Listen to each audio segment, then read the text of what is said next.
A graça e a paz do Senhor Jesus. Nós daremos início agora à terceira aula da disciplina Antropologia Teológica. E quero apenas mencionar o que nós já tratamos. Nós vimos que o homem, a mulher, criados pelas próprias mãos do Senhor, sendo uma criação divina, Deus os fez à sua imagem e semelhança. Ao soprar em suas narinas, Deus fez do ser humano a alma vivente. E este ser humano, eu e você, nós recebemos do Senhor capacidades extraordinárias de realizar, de criar, de inventar, de mudar, de modificar coisas dentro das nossas relações sociais, culturais e tudo isso, refletindo o que Deus fez, uma criação à imagem e semelhança do Senhor. Mas, como nós já mencionamos na última aula, este homem e esta mulher, eles escolheram desobedecer ao Senhor. É o que nós lemos aqui em Gênesis capítulo 3. Ora, a serpente era o mais astuto de todos os animais selvagens que o Senhor Deus tinha feito. E ela perguntou à mulher: foi isso mesmo que Deus disse? Não comam de nenhum fruto das árvores do jardim? Respondeu a mulher à serpente: podemos comer do fruto da árvore do jardim. Mas Deus disse: não comam do fruto da árvore que está no meio do jardim, nem toquem nele. Do contrário, vocês morrerão. Disse a serpente à mulher: certamente não morrerão. Deus sabe que, no dia em que dele comerem, seus olhos se abrirão, e vocês, como Deus, serão conhecedores do bem e do mal. Quando a mulher viu que a árvore parecia agradável ao paladar, era atraente aos olhos e, além disso, desejável para dela se obter discernimento, tomou do seu fruto, comeu e o deu ao seu marido, que comeu também. Os olhos dos dois se abriram e perceberam que estavam nus. Então, juntaram folhas de figueira para cobrir-se. Então, aqui nós temos o relato da entrada do pecado no mundo.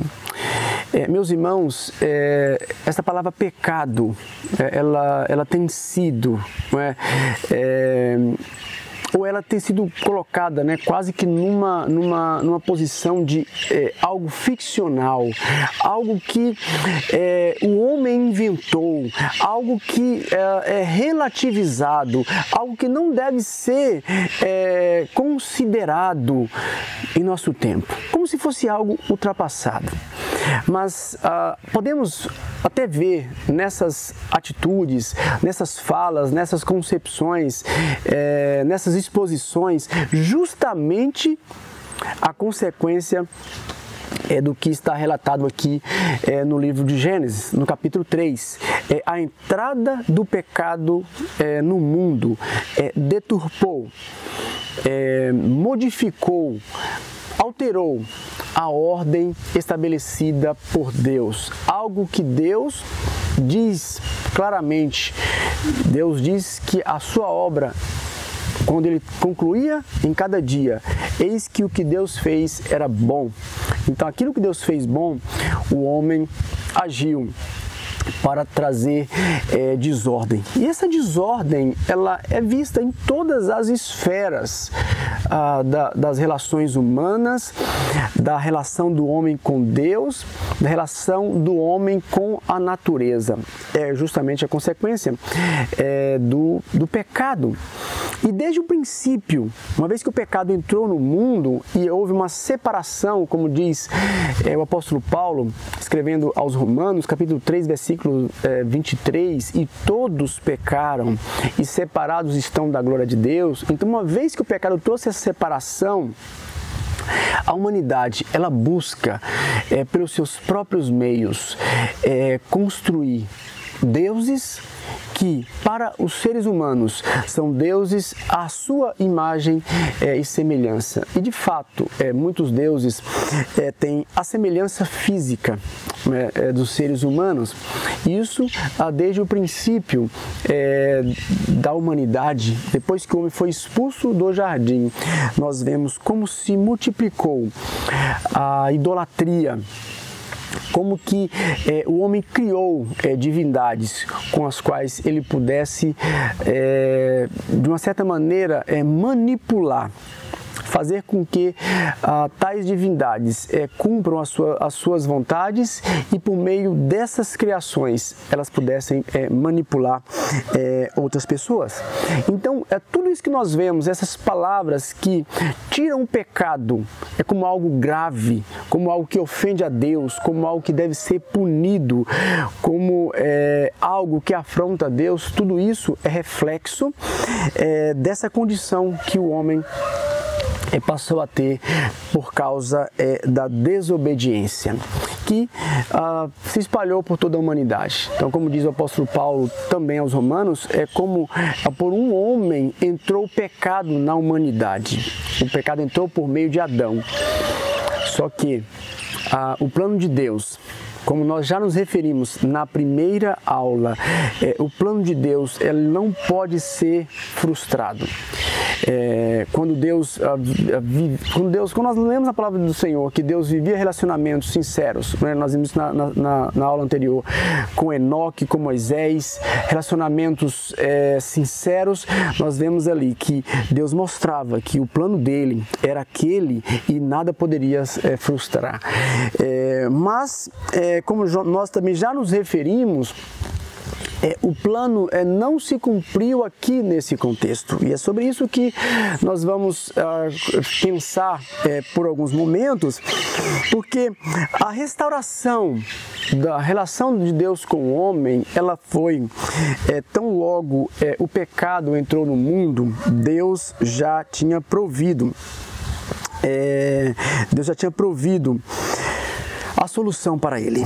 Diz Gênesis 3,15: porém inimizade entre você e a mulher, entre a sua descendência e o descendente dela, este lhe ferirá a cabeça e ele lhe ferirá o calcanhar. Então nós temos aqui já a promessa dessa restauração que, segundo o apóstolo Paulo, ela aconteceu no momento que ele define como plenitude dos tempos. Diz Gálatas 4,4: mas quando chegou a plenitude do tempo, Deus enviou o seu filho, nascido de mulher, nascido debaixo da lei, a fim de redimir os que estavam sob a lei. Então, Paulo usa a expressão aqui, plenitude dos tempos.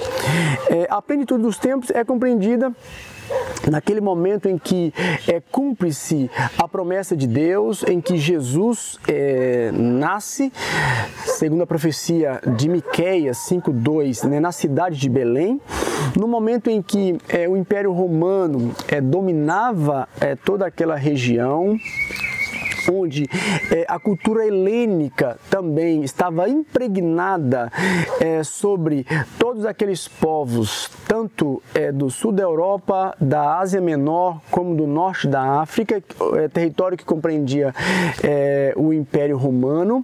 E nós temos ali, né, uma língua que era uma língua, pode-se dizer, né, uma língua falada em todo aquele território, um tempo em que Roma impunha a sua vontade, né, sobre os povos.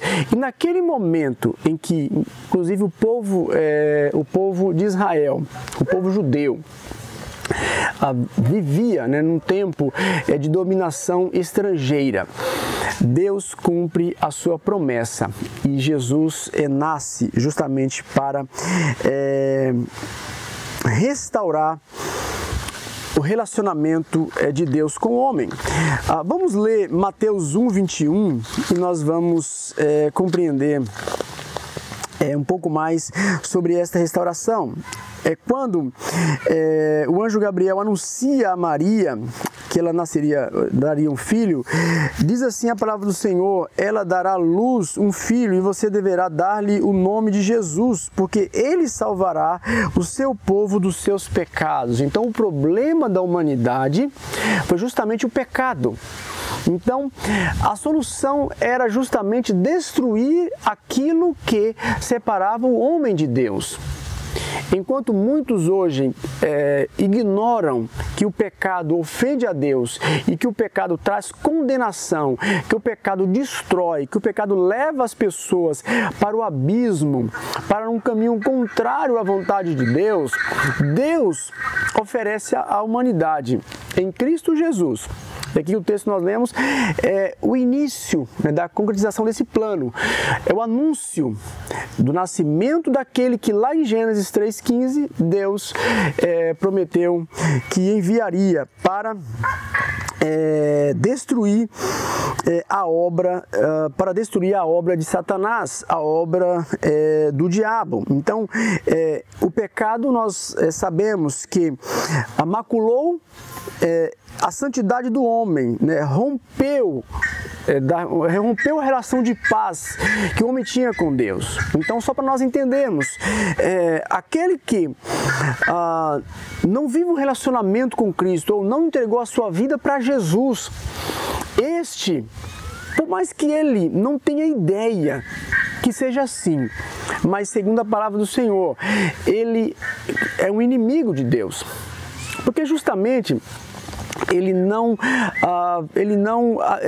vive ainda, ou ele não desfruta ainda desse relacionamento que permitiu justamente a destruição daquilo que nos oprimia, daquilo que nos escravizava. Então, aquele que ainda não se converteu ao Senhor Jesus, este vive na escravidão do pecado, esse fazendo a vontade do mundo. Então, aquele que faz a vontade do mundo, como diz a palavra do Senhor, esse se constitui inimigo de Deus e está numa condição de condenação. É como Jesus disse a Nicodemos: aquele que crê, este será salvo, mas quem não crê já está condenado, justamente porque não crê no unigênito Filho de Deus. Então, aquilo que separava a humanidade, o pecado, segundo Paulo escrevendo aos Romanos, Deus promove a solução.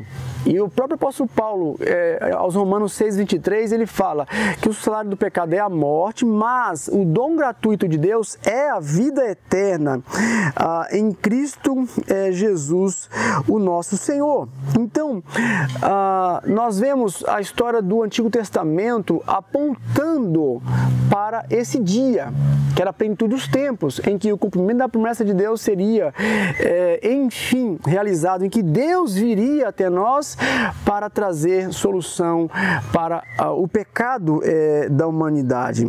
Então, cumprido a sua promessa, nós temos agora acesso a Deus por meio da fé. Então, a salvação, a libertação dessa escravidão, ela é por meio da fé. Segundo Paulo escrevendo aos Efésios, capítulo 2, versículo 6 a 8, nós lemos assim: ó, Deus nos ressuscitou com Cristo e com Ele nos fez assentar nos lugares celestiais em Cristo Jesus, para mostrar nas eras que há de vir a incomparável riqueza de sua graça, demonstrada em sua bondade, para conosco em Cristo Jesus. Olha só, a bondade de Deus. Ninguém merecia a salvação, mas Deus, em sua graça, se revelou a nós e diz: porque vocês são salvos pela graça, por meio da fé.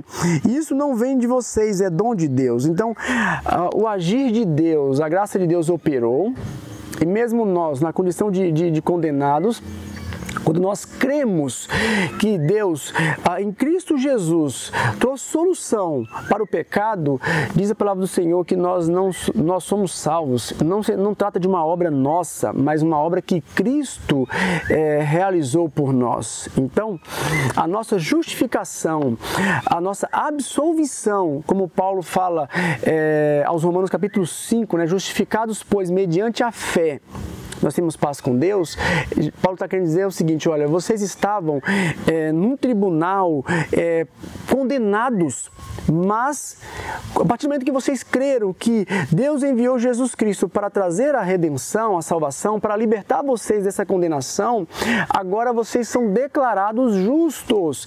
Então, não tem mais nenhum peso de condenação sobre a vida de vocês. Então, aquele relacionamento de inimizade acabou, foi destruído. resolvido por meio de Jesus Cristo. A dívida que vocês tinham pelo pecado que dominava vocês, que os escravizava, Jesus pagou toda a dívida. Agora, cabe a nós crermos que o Senhor promoveu a nós essa restauração. Deus, Ele nos concedeu o perdão.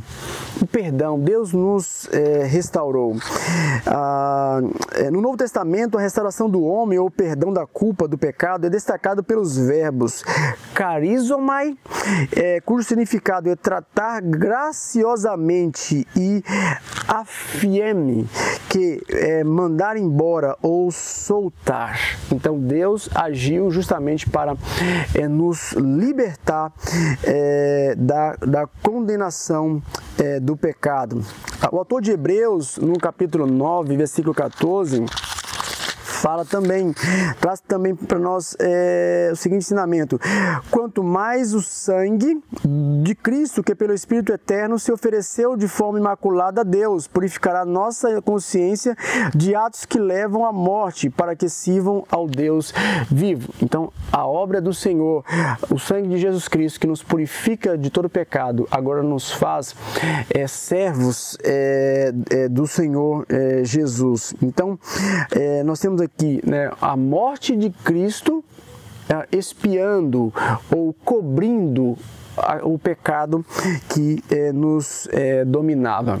E para nós encerrarmos esta aula e esta reflexão de antropologia teológica, é importante nós termos em mente o seguinte: todos nós, seres humanos, nascemos na condição de pecado, na condição de pecadores, por termos pecado, por termos a identificação com Adão, por sermos humanidade, mas Deus proveu a solução para o pecado. Então não importa em que condição de vida a humanidade esteja, nós anunciamos o Evangelho. Nós, como sendo salvos por Cristo Jesus, temos a responsabilidade de anunciar o Evangelho para que as pessoas reconheçam que Jesus é a solução para essa situação, essa escravidão que muitos vivem por causa do pecado. Eu quero encerrar trazendo para você uma ilustração sobre como que muitas vezes, por rejeitar a graça de Deus, muitos são condenados. E você pense o seguinte: nenhuma pessoa será condenada pelo seu pecado em si. Nós vamos entender isso através dessa história. Conta que um certo homem tinha cometido um crime e foi condenado à morte. Mas as pessoas da cidade se sensibilizaram com a situação daquele homem e recorreram ao governante daquela cidade e pediram para ele conceder o perdão, libertasse aquele homem não apenas da condenação da morte, mas da prisão. E aquele governante cedeu ao pedido daquela comunidade. E aquele homem preparou um documento, um alvará de soltura, e concedendo a ele o perdão daquele crime que ele tinha cometido, cuja pena era a morte. E aquele homem, que era um servo de Deus, pegou o documento, colocou dentro de uma Bíblia e foi até a prisão para levar aquele documento àquele preso. Mas ao avistar aquele governante, servo de Deus, com uma Bíblia, aquele preso começou a blasfemar o nome de Deus, a falar palavras de afronta, ofensas contra Deus e contra aquele homem que estava com a palavra de Deus, mas dentro da palavra de Deus um documento que representava a soltura dele e o perdão da sua pena. Então, ao ouvir palavras tão ofensivas, aquele governante saiu daquele lugar e foi embora. Quando o carcereiro chegou para aquele preso, disse: olha, você é um estúpido. porque aquele homem veio aqui trazer a sua libertação. Ele é o governante da cidade e trouxe para você um alvará que o libertaria e o tiraria da condenação. Então, por meio desta ilustração, e aquele homem foi condenado à morte. E por meio dessa ilustração, nós compreendemos o seguinte: aquele homem, ele não foi morto porque ele cometeu um crime. Podemos entender o seguinte: o crime dele trazia culpa, mas ele tinha a possibilidade de receber o perdão que o libertaria daquela culpa, que o isentaria, que o absolveria da sua culpa. Mas ao rejeitar aquilo que poderia trazer a libertação, ele simplesmente selou a sua situação de morte. E é o que acontece com todos aqueles que rejeitam a graça do Senhor. Como disse agora há pouco, Jesus falou claramente: quem crer em quem? Crer nele, crer que a salvação veio por meio dele. Disse Jesus: eu sou o caminho, a verdade e a vida. Quem crer em Jesus, este será salvo, diz o Senhor Jesus. Mas quem não crê, este, diz também o Senhor Jesus, ele já está condenado. Mas enquanto há vida, essa situação pode mudar. É por isso que nós temos essa responsabilidade de, uma vez conhecendo a palavra de Deus, anunciar a salvação àqueles que, por mais que pensem serem justos, mas estão na condição de condenados, por mais que pensem que são amigos, mas são inimigos de Deus porque vivem no pecado. Então, que o Senhor nos ajude a obedecer à vontade do Senhor e viver a cada dia para a sua glória. Que Deus abençoe grandemente, em nome de Jesus.